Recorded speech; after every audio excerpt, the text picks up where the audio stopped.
Eu acabei de ler com vocês aqui, Apocalipse 11, 19, né? Onde foi dito que existe um santuário no céu, abriu-se então o santuário e foi vista a Arca da Aliança.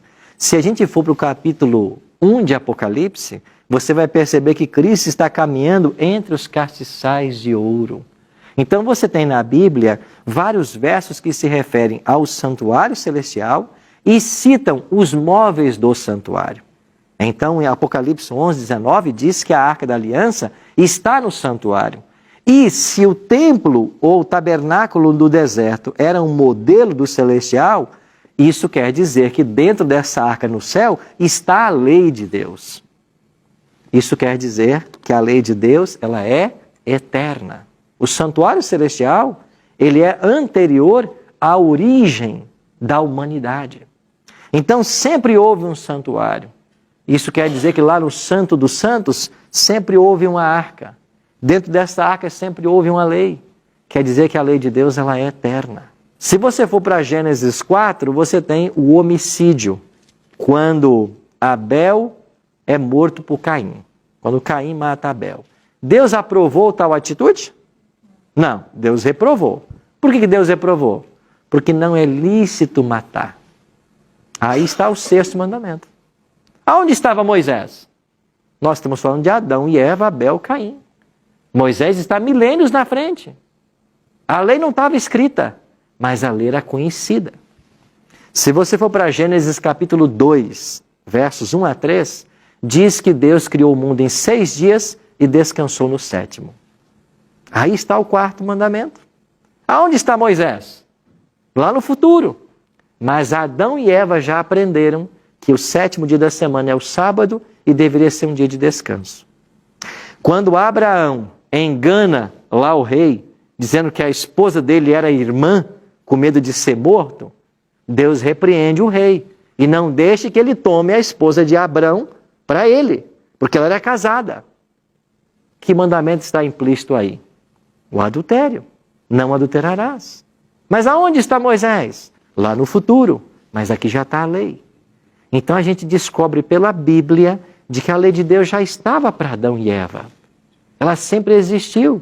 E quando a gente vai para Apocalipse 11, 19, que você percebe que no santuário celestial tem uma arca, dentro dessa arca tinha uma lei, porque na terra foi assim, e a terra era o modelo do celestial. Agora a sua segunda pergunta. Lei e graça. Jesus está no santuário, tem a arca, tem a lei, como é que é essa relação? A graça não anula a lei. Nós somos salvos é pela graça, mas nós somos julgados é pela lei. Qual é o padrão que Deus vai usar para julgar todo ser humano quando ele voltar? É a lei. Então, o que disse Cristo para o jovem rico? Lembra lá quando ele perguntou, mestre, que farei de bom para herdar a vida eterna? Qual foi a resposta de Jesus? Sabes os mandamentos? Você sabe os mandamentos? Ele disse, sim, eu sei. Então, agora você vai e vende tudo que você tem e dá aos pobres. Então, Jesus disse para ele dessa lei. Então, lei e graça não se opõem. O grande problema hoje é que nós sofremos, dentro do próprio cristianismo, o perigo de 2 extremos. Qual é um extremo desse lado? A lei é tão importante que ela tira o papel de Cristo. E se eu guardar essa lei perfeitamente, eu posso ser salvo, independente de Cristo. Isso é um extremo, e nós chamamos de legalismo. Ninguém pode ser salvo obedecendo a lei. O jovem rico é a prova disso. Qual é o outro extremo? Eu não preciso da lei. Eu posso ser salvo em Cristo e eu posso viver sem guardar os mandamentos, porque a lei não importa. É isso? Quer dizer que eu, quando sou salvo por Cristo, posso viver independente da lei?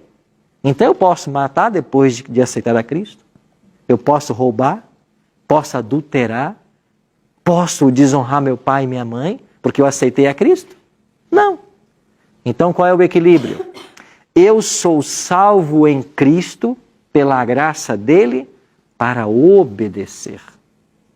Eu não obedeço para ser salvo. Eu sou salvo para obedecer. Este é o equilíbrio entre lei e graça. Tem gente combatendo a lei. E que quando você combate a lei, você está fazendo o que o diabo fez lá no céu. Combatendo o fundamento do governo de Deus. Dizendo que a lei era impossível de ser guardada, que a lei é injusta, isso, aquilo. É por isso que a Bíblia diz que a lei é boa e o mandamento santo, justo e bom. Por isso que o salmista diz que a lei do Senhor é perfeita. O que é uma coisa perfeita? Não pode ser melhorado. A lei de Deus é perfeita, não pode ser melhorada.